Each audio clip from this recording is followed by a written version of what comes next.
Pireezidantiin Keeniyaa wixinee seeraa uummati gibira dabalataa akka kanfaluu gaafatu guyyaa kaleessaa dhiisee jedhanis har'as mormiin Naayiroobii, Mombaasaa fi magaalota kaanitti itti fufeera. Dargaggoonni Keeniyaa karoora mootummaan gammachuu dhaban daandiitti ba'uun poolisiin walitti bu'aniiru. Bakka itti hokkaratti jijjiirames ni jira. Magaalaa Naayiroobiitti poolisiin mormitootatti waan ija gubutti dhukaasee bittinseera. Wiirtuu magaalaa seenuuf kan jedhanis dhorkaa ture. Qindeessitoota butuunis himatamaa jira. Humnoonni nageenyaa baay'inaan yoo bobba'an manneen daldalaas gara caaluu cufaa oolaniiru. Guyyaa dheengaddaa namoonni 20 ol ajjeefamanii gar-tokkoon paarlaamaa ibiddi erga qabatee fi saamame boodas mormiin hin dhaabbanne. Mombaasaatti dargaggoonni mormiif ba'an pireezidantiin akka aangoorraa ka'an yoo gaafatan bakka dhaloota pireezidantii Ruutoo Eldoreetitti immoo haalli har'a jiru tasgabbaa'eera. Wixineen seeraa kun garuu maaliif akkana mormiin mudate? Addee Faaxumaa Abdulqaadir ogeettii seeraati. Wanni qaraa namuu keessa ijoollee qaqalloo tana uumaan gaafan. Guyyaa qar konsulteeshin tolchanillee namuu gurda gaafatan malee namni ijoollee teenta ijoollee qeerroo dargaggoota. Kan gaafatini isteetii cuf dabree bakka amma fila pireezidentiitiin baay'ika pireezidentii nam dhukkaa'u abbaan lafaa.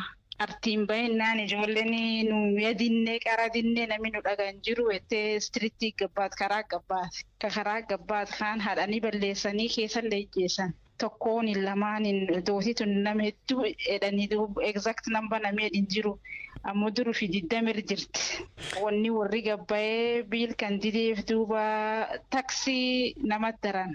Taksii tayyoo daran tana aadan sila nam gaafattee yookiin namaa fuuta akkasiin namatti daran malee akkasuma kaanii sila namatti daran malee. Amma akka garreetti Keeniyaa bakka baay'ee marsabiitti dabalatee uummati daandiitti ba'ee mormee hin didee duratti qeerroo hin mariisisne naan jettee isaan alattoo hagam guddaadha. Hagam qarshii baay'ee gaafata biiliin tun yookiin immoo wixineen kun. Wanni inni biyyatti ulfaatee namni hin feene jedhee ijoolleen qeerroo gabbaatee fi waan duuka durii taksiin goonammaan tan taks godhan. Wanni durii taksiin goonamma akka daayipaas ijoollee fa'aa ijoolleetti hidhatanillee taks godhan. Sanitari paadis namni uwwatumiullee taks godhan. Waan kan tokkollee nam keessaan gaafanne akkasumatti itti guurratan keen naqatanii pireezidantiin sababtiin inni kenne akka biilii kun dabruu tolchaa jedhee members of parliament kachama isaa yaamee. Akkasiin irreen dabarsan malee silaa hin dabrachaa namtiif nafaas kennanii fi akka warri fedhe silaa gaafatan. Tole amma kalee pireezidantiin biilii kana yadhiise jedhe. Yadhiise afaanii jedhe.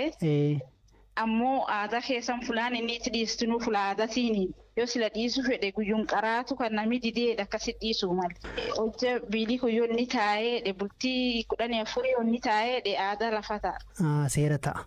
Seerta ka pireezidantiin uumaa hin jedhin yaa dubbatee ammoo aadaa ittiin guutan. Ka aadaa ittiin guutatiin namni ijoollee sobaa jettee nu sobee jettee tanaaf har'allee gabbaati. Booranatti akkam keessumaa Isiyooloof Marsabititti waan akkasii kun jiraa?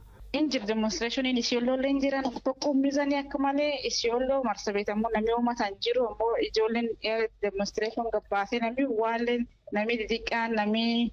Jaaroleen cuf gabbaatee demonstration tan tokkiiti. Lafteen cufa namni keenya jiru cufa yaa'u affektitee ammoo keenya keessa lafa akka Mombaasaa, Migoorii, Kisumu fuula hedduu namni gabbaa'ee demonstration tolcha. Ayyee. Hordoftoonni amantii waaqeffannaa 79 baha Oromiyaa magaalaa Baabbilee keessatti hidhamuu ibsuun dhaabbanni hordoftoota amantii waaqeffannaa komate kunneen torban darbe gaafa jimaataa hidhaman dhimma kana kan gaafataman aangawaan mootummaa hordoftoota waaqeffannaa ta'uu isaanii hin beeknu jechuun deebisan. Gaggeessaa kutaa odeeffannoo fi qunnamtee dhaabbata hordoftoota amantii waaqeffannaa kan ta'an obbo Lammii Bayii hordoftoonni amantichaa halkan to'ataman kaan gara kaampii waraanaatti geessanii jedhan. Kana duras dhiibbaan amantaa nurra gahaa ture jechuun waa'ee lakkoo Habtaamuu Xibabutti himaniiru. Harkaan naannoo sa'aatii afuriitti seenanii qaamni nageenyaa aanaa Baabbilee magaalaa Baabbilee. Kormillee akka fudhatame wayitti odeeffannoo barreeffamee argeen ture sagantaa akkamiitu ture garuu guyyaa sana. Mana maree ji'oota sadii amantii kana gaggeeffamu jira. Sochii amantii kanaa hojii amantii kanaa gammagamu jira. Kanaaf hooggansi giddugala bahaa akka waliigalaatti amantii kana hoogganu akka wiirtuu Harargee bahaatti amantii kana hoogganu hooggansi jiru baay'ee to'atamee namoota gurguddoodha kan barsiisota yuunivarsiitii Haromayaa yuunivarsiitii Dirdoowaa hin jiranii hojjettoonni garaagaraa hin jiranii waaqeffattoonni namni gaafatan jiran nama 79 warra galma sanii kan ta'e naannoo namoota 54 gara kaambii geechaniit hangara biraatirraa gaggeessitoota barsiisotaa fi hooggantoota gara biraatirraa kan nama 25 ta'an kana gara raddaatti hidhanii haalli jiru immoo duraanis galma amantichaa dhagaadhaan reebuufaat ture. Amantii waaqeffannaa toora kanatti hin geggeeffamu. Amantii islaamummaa qofa deemnaa namoota jijjiiramtu halkan yeroo sagantaarra turaniifaa dhagaadhaan reebuu qorqoorroo faa kukkutuu taappellaa teektuu galmaa faa cicciruu ture. Waaqeffattoota kanneen torbe lamaan durallee hidhanii ture gallattisanii yeroo 5 ol hidhaa turanii. Haaluma kanaan miilanaa kunis halkan itti seenanii maaliif akka hidhan qaamolee bulchiinsa aanaa gaafannee jirra, waajjira poolisiis gaafannee jirra, dhiibbaa amantiitu jira, jibbinsa amantii kanaatu jira, roorrootu jira. Maaliif akka kana godhanillee nuuf hin galle. Amantiin tun amantii lafa tanaa fi amantii uummata gurraacha uummata Oromooti. Namni Oromoo ta'e waan kana kaatumsaa ture, deeggaraa ture malee amantii fedhillee yoo qabaate jibbinsa gana ga'u nagarree. Mee galmi kuni tarii galmuma hordoftoonni amantichaa ijaarratan immoo galma erga banamee ture jira garuu mana namootuma dhuunfarraa kireeffataniiti akka mootummaatti gaafataa turre akka godinichaatti armaan dura lafa waaqeffannaatti iddoo awwaalchaatti hin arganne kanaan durallee namni amantii waaqeffannaa hordofu gaara mul'ataatitti yeroo boqotetti iddoo awwaalchaa erga boolli qoforamee namoota boolla qoforan hunda iddoo musliimni itti awwaalamutti asitti awwaaluun qabdi jedhanii dura buutonni amantii sanii namoonni muraasni okkora uumanii boolla qoforamee namni itti awwaalamu keessan hunda duuchanii akka dirqiidhaan hawaasa hordofaa amantii waaqeffannaa kana duuchisiisanii iddoo biraatti akka awwaalamu bakka duraan musliimni itti awwaalamaa turee fi ammarraa bakka biraatti darbetti akka awwaalamu godhamee dhiibban jira. Dhimma kanarratti BBCf deebii kan kennan kantiibaan magaalaa Baabbilee obbo Ahmad Najaash Abdurrahmaan namoota eeyyama keenyaan alaa walitti qabaman to'annee malee dhiibbaa amantii waaqeffataa irra waan nuti geenye hin jiru jechuun dubbatan. Namoonni hidhaman mana murtii dhiyaachuus dubbataniiru. Habtaamuu Xubabuutu dubbise. Nuti akka magaalaa keenyatti namoota walitti qabaman kan to'anne ni jira. Garuu namoota amantaa waaqeffannaa tokkollee kan to'anne ni jiru. Amantaa garaagaraa kan qabaatan jiraachuutu mala amantaa waaqeffannaa jedhanii kan to'anne hin jiru. Namoonni isin to'attan maal isaan? Nuti namoota seeraan ala iddoo tokkotti walitti qabaman haa to'anne. Eeyyama keenyaan alatti konfiraansii waltajjii gaggeessaa turanii. Hordoftoonni amantichaa magaalaa Baabbilee keessatti sochii taasisuu erga eegalanii waggaa 3 akka guute dhaabbatichi himaa kana duras galmuma sana keessatti sochii taasisaa turre jedhu isaan. Galmaa miti iddoo nuti namoota irraa to'anne mana nama dhuunfaati. Kireeffannee ta'edhan. Manni kireeffamu ta'us mana olaanaa magaalaa garaagaraa irraa marii adda addaa qabnaa dabalee nuti iddoo amantaatiidhaan kan beeknu. Garuu hordoftoonni amantaa waaqeffannaa magaalaa Baabbilee keessatti sochii taasisaa turanii kana dura? Meetarii namoonni isin to'attanii hagami lakkoofsi isaanii? Lakkoofsi isaanii baay'eedhaan maaf harkaan qabu. Maalidhaan shakkitan walitti qabamuu isaanii qofa moo? Ittiin bilaanlee jiru. Wanti argamee jiru. Tarii nutti himuu dandeessu maaltu argame? Wanti argame miidiyaaf wanti gabaafamu wanti gabaafamneetu jira. Koronaa irra jirra waan ta'eef jecha dhimmicha waan hin qulqulleessiniif kan itti himuudhaaf eeyyamamaa. Amantuma kamuu taanaan yoonii fi walitti qabamatee magaalaa kana keessa namni walitti qabamatee beekumtii keenyaan alatti qabamuu hin qabu.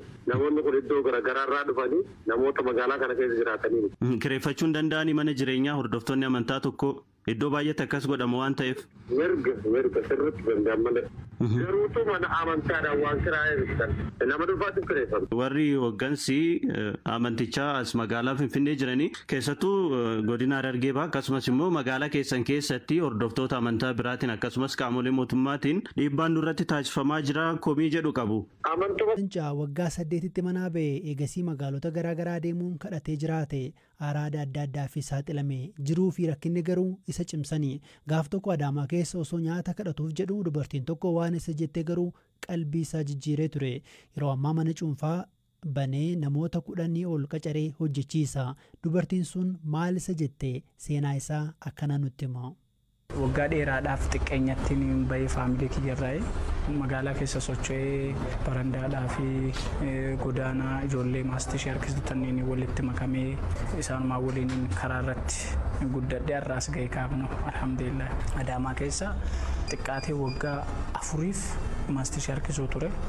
Akkasuma kaadaamaa tubboo san jala bishaan jala yaa'usan achi keessa bulla. Boolla san asiyyoo seentee xiqqaatee ganda birootiin baata. Jalli isaa bal'aa waan ta'eef galaanatu jala yaa'a. Osuma akkasitti achi jiraadhu gaafa kaan ganda 11 dhaqee nyaata kadhachuudhaaf mana wayii dhaqeeti nyaata gaafannaan namittiin sartee abbalaa mindeenaan jetteeti bishaan namni aakee irratti tufee harka irra dhiqatee baaldiidhaan jiru kana akka mana nyaataa fuutee najjisite akkasitti hedduu natti dhagaamilleedha hedduu boo'illeedha gaafa saniif kan isiin guyyaa akkasii najjisite buleeti ganamaan bakka qansiraa barbaadadhee hojii seenee guyyaa sa'aatii 7tti yoo eegale bishaan waraabaa halkan keessa hanga sa'a 8 waraabu ture. Hanga ceekuun kiyya kun kaasirra baadhadhu kun amma naaf qajeelee jira alhamdulillah hanga cinatti akkana na dabu takka jechuudha. Akkasii osuma achi dalagu gaafa kaan Sumaalota wal baradhe. Sumaaltichi kun amma dhufeet hoteela banuudhaaf Dirreedawaa keessatti amma booda nu bira daladdaa naan jedhanii bakka muyaas babbarataa dhufe maashina bunaatis baruu eegalee maashina bunaa baradhee fixee achumatti sartifikeettiin kiyyanaa barraa'ee gara mana nyaataa seenee achuma nyaata baradhee har'a alhamdulillah sartifikeettis 3 qaba nyaata dalaguudhaan maashina dalaguudhaan weetara dalaguudhaan osuma akkas jedhu Dirreedawaa keessa hoteela isaanii sanirraallee bahee hoteela biroollee dalaguu eegalee uummanni Sumaalotaa kun ammas deebanii na waamaniiti as Finfinneetti mana hoteela banuu jirra kootu ati Finfinnee si keessina naan jedhan itti milkoofne hoteela ofirraa deebi'an karaa biyyaachaa ani immoo Finfinnee mattaaf Finfinnee keessaallee namni tokko isaa namni beeku takka illee hin jiru Finfinneettis xiqqishoo hedduu rakkoon hedduu nama mudate Boolee Mikaa'el kana yeroo duraatiif dallaala qarshii 4,000 nama 5 arganne dallaallee mana jireenyaa nama kireessineeti maallaqa dallaala dhisanii caatii gurguruudhaaf jimaa bitaati barandaa namarra taa'ee gurguruu eegalee achumaaniin manatti xiqqishoo takka kontiinira xiqqoo ishee mana jimaa gurgurtaa qeerroo shaashee jedhamu yeroo duraatiif ana Boolee Mikaa'el keessatti namni baneecha xiqqishoo manattiin sunis keessa si tokkicha qofa taa'uu danda'a jimaa keessa gurgurtaa jechuudha achumatti maatii kiyyaanillee saayibummaa hiriyyummaa walitti wal babbarachuu eegalle akkuma isii wal babbarannee kaa kophaa kiyyamma yoo ta'e hin danda'u miika jedhu isii fuudhee fidee irra kaa'ee ati dalagin je'een bunallee achumatti eegalle anis ammallee deebi'ee achumatti jimaan eegale achi booda bootaa jimaa kana ganama faxararra gurguruu eegalle ciree jechuudha. Sa'aatiin ciree sa'a 6 dhaabbate taanaan jimaan itti seenaa jimaachinni gurgurra bakka sanitti hujii 3 qabadhee deemuu eegale bootaa bunaa sanirraa ka'eeti Boolee Mikaa'el irratti mana juuzaa bareedaa isaa banadhee jira taansee kun biraanchii lammataas Boolee bulbula banadhee jira akkasuma dammoo horsiisa lukkuullee nin qaba karaa Hadaabbaa naannoo jedhamutti lafa kontiraadheeti qamadiis nin qota kaawwan kiyya silaa ijoollee tanniin karaarraa kaasuun qaba maaliif ijoollee tanni yoo jalaa hin kaasini ijoolleen biroo gubbaa irratti ida'amu jirti